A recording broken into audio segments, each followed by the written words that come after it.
isang bahagi ng pagpapahusay ng kakayahan ng Philippine Navy, na makapagdulot ng malaking pinsala sa kaaway na may mas malakas na kapangyarihang militar kesa sa Pilipinas, o ang tinatawag na asymmetric warfare.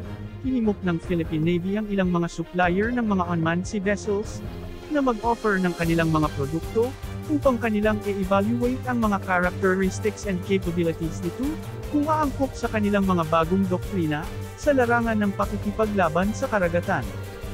Ang Turkey, ay nag-offer ng kanilang ulak unmanned surface vehicle, na gawa sa collaboration ng Ares Shipyard at Letexan Defense. Kaya nitong maglayag hanggang 400 kilometro, sa bilis na 65 kilometers per hour. Meron din itong day and night vision capabilities, na magagamit ng Philippine Navy sa kanyang mga surveillance at attack mission sa gabi, upang maiwasan na ma-intercept ng kalabang puwersa. Ang kanyang encrypted na communication infrastructure, ay magbibigay kasiguruhan na hindi ma-intercept ng kaaway ang anumang mga data na nakastore sa kanyang memory, at mga communication na kanyang tinatanggap at pinapadala sa kanyang operator. Pinagmamalaki ng Turkey, na pwede ito i-operate mula sa mga sasakyan sa lupa, sa mga Navy headquarters, lalo na sa mga barkong pandigma tulad ng ating mga corvettes, frigates at mga patrol vessels.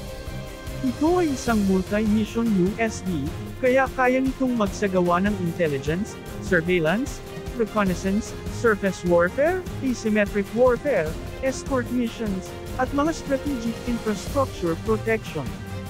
Sa kanyang escort, asymmetric at surface warfare, kaya nitong magdala ng 4 na laser-guided Sirit missiles at 2 laser-guided long-range anti-tank missiles, na parehong gawa din ng Turkish missile manufacturer na Roketsan.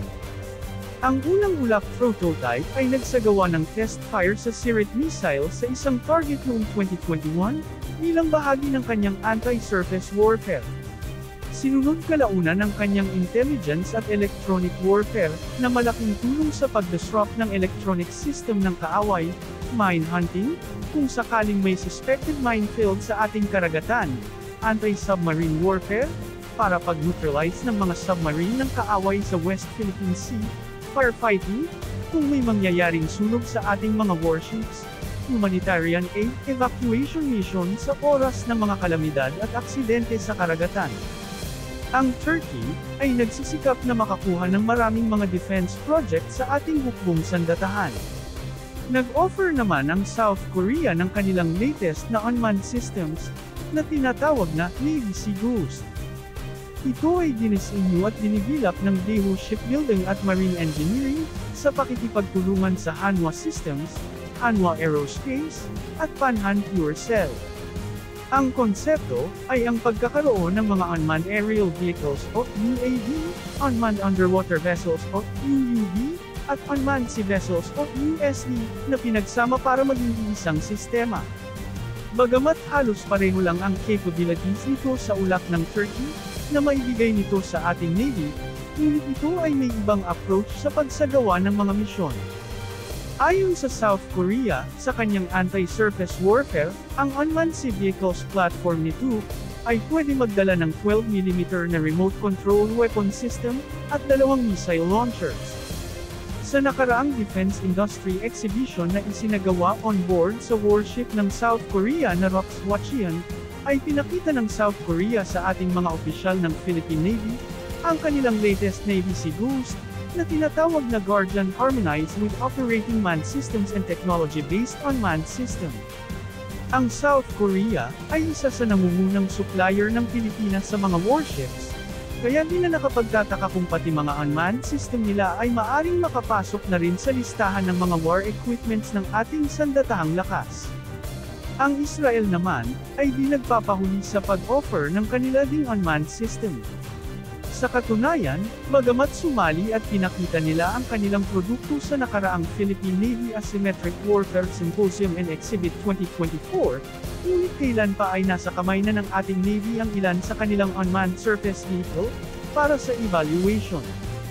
Ang unmanned sea vessels na ito ng Elbit system, ay kaagad na nagpakitang gilas sa pinakahuling pag-atake ng Hamas, gamit ang suicide submarine, na ang pakay ay pasabugan ng offshore gas rig ng Israel, na kung naging matagumpay, ay naging mapaminsalang pangyayari ito sa Israel. Ginamit ng Israel ang anti-submarine warfare ng Sea drone na ito, at napigilan ang masamang balak ng Hamas. Pinagmalaki ng Israel ang kakayahan nitong maghanap ng submarine at pasabugin ito gamit ang karga nitong torpedo. Meron din itong anti-surface warfare gamit ang remote control weapon system. Di pa malinaw kung ang latest version nito ay meron ding missile system, ngunit ayon sa Israel, ang kanilang drone system ay may real-time communication ng video monitoring sa mga patrol and surveillance mission, dahil gumagamit ito ng satellite-based data transmission, kaya unlimited umano ang pag-communicate sa sea drone na ito, kaya mas madali at mas real-time din ang pagkaroon ng desisyon mula sa mga opisyal ng militar. Higit sa lahat, mas nakakatagal umano ito sa karagatan, ano pa at hanggang 4 na araw sa paglalayag ay kaya nitong gawin, kumpara sa ibang mga drone system na available sa ibang mga bansa. Kaya naman, di na nakapagtataka, na sa mga nag-offer ng mga unmanned sea vessel system sa ating Navy, ay mas inclined ang ating Navy sa produktong ito ng Israel, lalo na at ang kumpanyang Elbit System, maliban sa napatunayan na nilang maaasahan sa pagiging defense partner, ay tunay nga namang maganda at maaasahan din ang kalidad ng kanilang mga defense products. Ang drone na ito ay sinasabing may kakayahan din na maging suicide drone kung kinakailangan. Isang kakayahan na napatunayan na ng bansang Ukraine sa pakikipaglaban nito sa naval power ng Russia.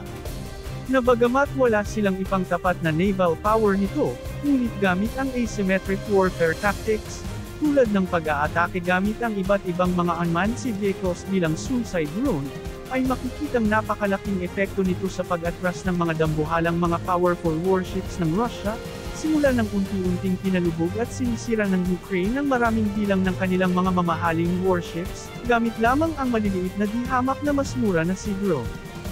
Ngayon, ay natatakot na ang Russia na gumamit ng kanilang mga makapangyarihang warships sa karagatang maabot ng mga sea drone ng Ukraine. Ang taktika na ito ng militar ng Ukraine, ay isang pagpapatunay, na ang mga bansang may makapangyarihang navy tulad ng China, ay di palaging nakakalamang sa labanan-laban sa maliit na Pilipinas. Ang unmanned sea vessels ay isang game changer para sa Pilipinas, upang kahit papano ay makapagbigay ng pagdadalawang isip sa pag-aatake laban sa atin, mula sa mga mamahaling malalaking barkong pandigma ng mayaman nating kaaway. Matatanda ang nag-acquire ang Philippine Navy ng 6 na Seagull system ng Elbit system ng Israel noong 2021, at di pa malinaw kung ito pa rin ba ang kanilang isinama sa unmanned sea systems requirements ngayong Horizon 3.